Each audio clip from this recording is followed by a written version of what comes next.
Geometry 1.4. By the way, it has a little dash there, but I just always say point. All right, angle measures. Need a little terminology here first. The vertex of an angle is where the two rays that form the angle start. So right here, our vertex in this case is C. That's our point. This is ray CA. Probably should draw a little arrow on the end there. This is ray CB, or you could even say line segments. They don't have to be rays. They could be line segments. They could be lines too, I guess. They could have the lines going this way. Wasn't that nice? Get interrupted there. All right. Now the sides of the rays. Okay, sides of the angle are the two rays. So this would be a side right here. You see our little arrow. DE is one of our sides.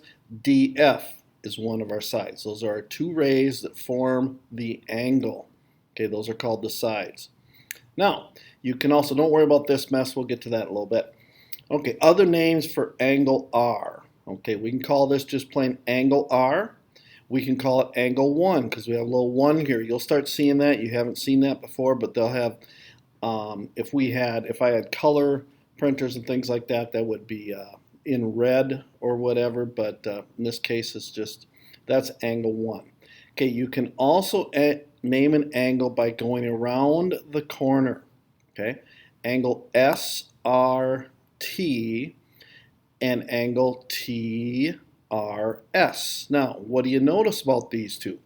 Hopefully you notice the R is in the middle. Well, what is R? R is our vertex. Okay, that has to be in the middle. You can't say, oh, RST, because I want to put it in alphabetical order. Okay, you can't do that with an angle. The angle, the vertex has to be the middle one. Okay, now getting to our mess over here. Okay, I kind of snuck this in because I forgot about it and I still wanted to keep it with the notes that I had. So if there are more than one angle formed at a vertex, okay, so our vertex is X, but you'll notice there's more than one angle. Okay, a lot of times I just have a 1 here because we're just worried about this angle, but normally there would also be a 2 written here, and we can call them angle 1 and angle 2. Okay, but what you cannot do on this one, we can still call it angle 1, we can still call it angle VXW and angle WXV by going around the corner, but we cannot call it angle X because there are actually 3 angles here. You have this angle that we're calling angle 1, we have this angle that we could call angle 2, and then we have the big angle. Okay, so there's actually 3 angle X's, so that's why you can't just say angle X because you don't know which one you're talking about. All right, now we are also going to classify angles. Okay, when you measure angles, remember that any acute angle is less than 90 degrees. Here's our acute, and our obtuse, greater than 90 degrees. Obtuse means fat. You call that a synonym.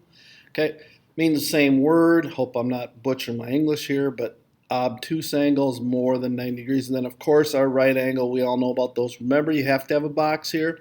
If this angle is drawn like this, a lot of people say, oh, it's a right angle. You cannot assume that unless it has its box. Alrighty, see you later.